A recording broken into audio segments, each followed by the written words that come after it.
ورحمة الله وبركاته. صباح ونعكسن محكمة وفرنتاي محكمة سرة جمهورية فدرالكا صوماليا قيبتها عقابتها وككوبان شنقر صوره waxay maanta oo ay taariikhdu tahay 18ka bisha sagaalaad 2024 u fadhiisanaysaa gal dacwadeedka ay sumadiisu tahay 10/2024 ee u dhaxeeya eedeysane Sayid Cali Macalin Daawud kuna eedeysan qodobka 434 xeerka ciqaabta guud oo ay qareeno yihiin Cali Xalane علي محمد جبريل هي محمد عبد ورسامه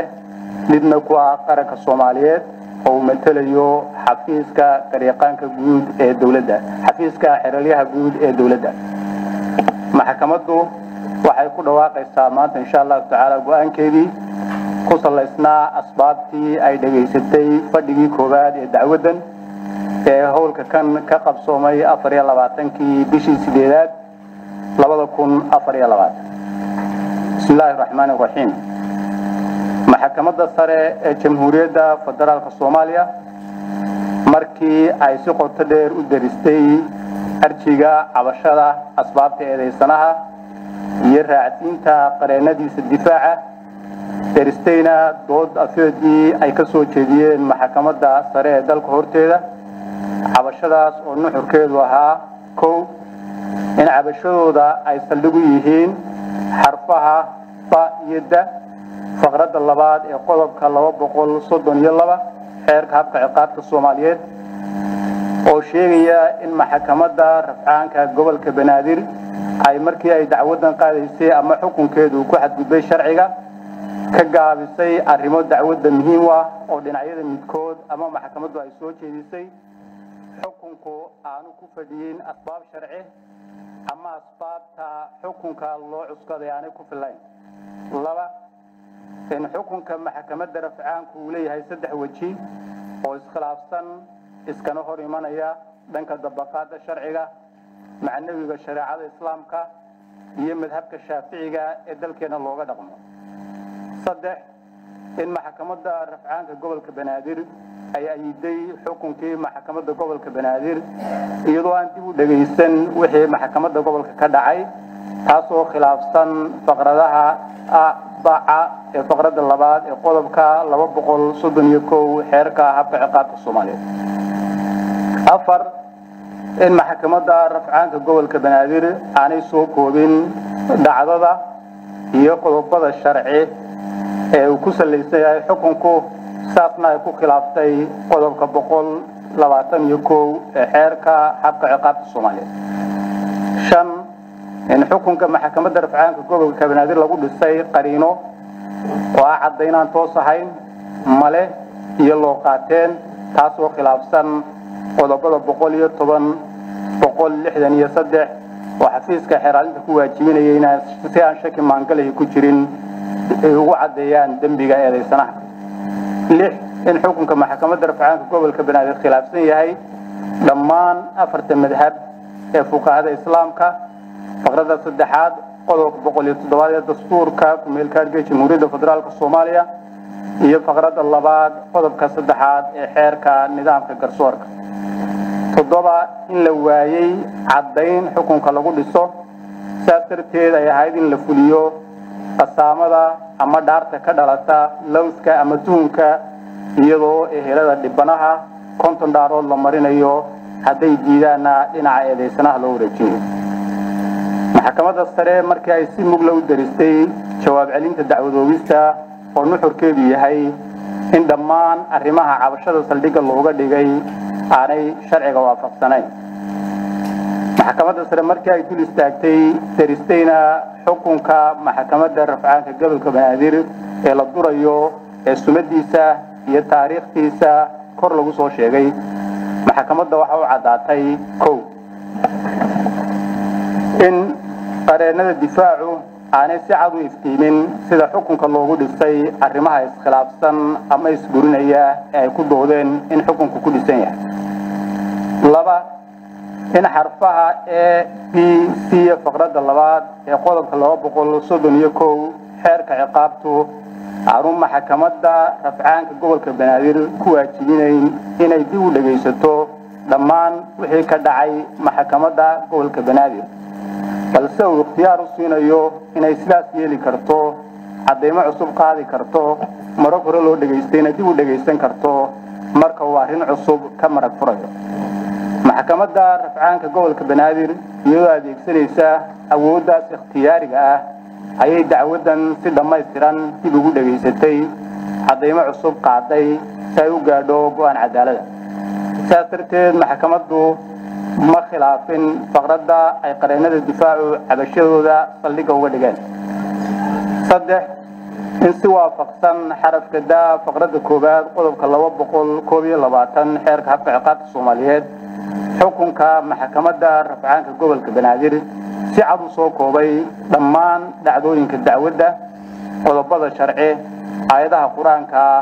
iyo axaadiista xukunka lagu dhisay saas maxkamaduna aanay khilaafin qodobka in xukunka maxkamadda rafcaanka gobolka Banaadir aan khilaafin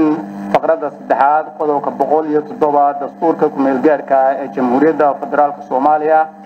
iyo faqradda labaad qodobka saddexaad ee xeerka nidaamka garsoorka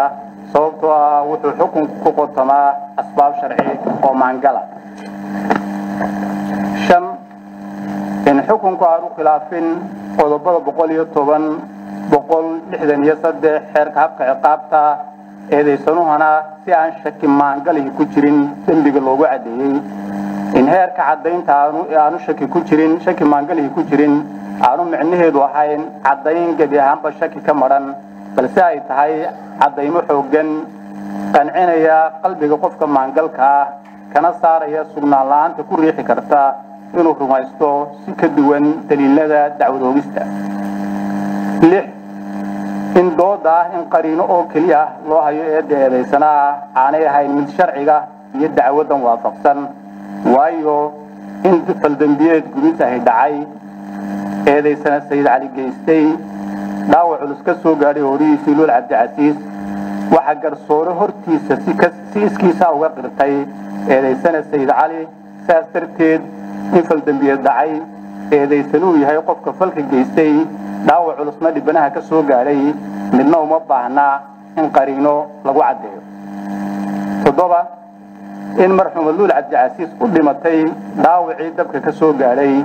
oo 90% jirkeeda gubay gaadhay la kabka saddexaad ee jirkeeda chance-ka badbaadaduna 10% kaliya ahaa